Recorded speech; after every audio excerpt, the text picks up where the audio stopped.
আসসালামু আলাইকুম, সবাইকে অভিনন্দন জানিয়ে শুরু করছি আমার আজকের রেসিপি। আজকের পর্বে তৈরি করছি মুচমুচে চিকেন পাকোড়া।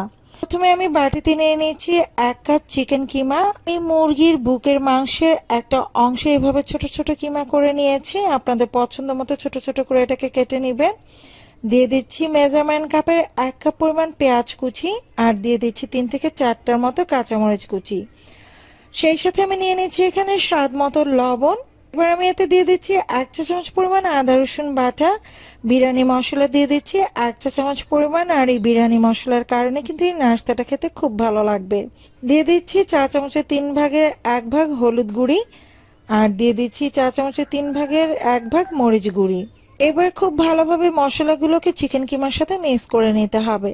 তো খুব ভালোভাবে এটা মিক্স করে নেওয়া হয়ে গেছে। এই পর্যায়ে আমি দিয়ে দিচ্ছি 2 টেবিল চামচ পরিমাণ বেসন, আর চালের গুঁড়ো দিয়ে দিচ্ছি 1/3 কাপ পরিমাণ, অর্থাৎ 1 কাপের 3 ভাগের 1 ভাগ। আপনারা চাইলে কিন্তু এখানে চালের গুঁড়ো পরিবর্তে ময়দাটাও দিতে পারেন, চালের গুঁড়ো দিলে বেশ মুচমুচে হবে।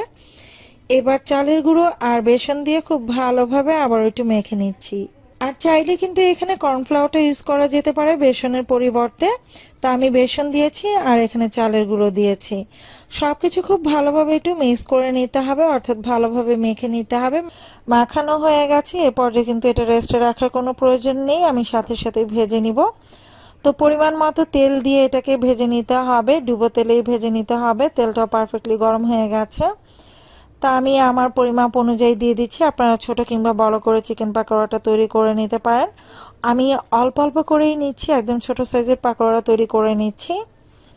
তো সবগুলো পাকোড়া দিয়ে নেওয়া হয়ে গেলে জাস্ট উল্টে পাল্টে এটাকে ভেজে নিতে হবে, চুলার আঁচটা মিডিয়াম টু লো এর মাঝামাঝি রেখে, যাতে করে চিকেন কিমাটা ভালোভাবে সেদ্ধ হয়ে যায়। হাই হিটে ভেজে নিলে কিন্তু এই মাংসের টুকরোগুলো সেদ্ধ হবে না, তখন কিন্তু খেতেও ভালো লাগবে না। তা আমি উল্টে পাল্টে এটাকে ভেজে নিয়েছি। আর দেখতে পাচ্ছেন খুব সুন্দর একটা কালার চলে এসেছে। এই পর্যায়ে এই চিকেন পাকোড়াগুলোকে তেল থেকে ঝরিয়ে নিতে হবে। তো পরবর্তী ব্যাচে বাকি পাকোড়াগুলো তৈরি করে নিব একই প্রসেস অবলম্বন করে। আমি সবগুলো চিকেন পাকোড়াই তৈরি করে নিয়েছি। বিকেলে চায়ের আড্ডায় কিন্তু মুচমুচে এই চিকেন পাকোড়াটা খুব ভালো লাগবে খেতে। ছোট বড় সকলের কিন্তু ভীষণ প্রিয় একটা রেসিপি। চেষ্টা করেছি একদম সহজ রেসিপিতে শেয়ার করার জন্য। লাগলে লাইক, কমেন্ট এবং শেয়ার করে দিবেন। বেশি ভালো লাগলে চ্যানেলটিকে সাবস্ক্রাইব করে সাথে থাকার অনুরোধ রইল। পরবর্তী রেসিপি দেখার আমন্ত্রণ জানিয়ে আজকের মতো এখানে বিদায় নিচ্ছি। সবাই ভালো থাকবেন, সুস্থ থাকবেন। আল্লাহ হাফেজ।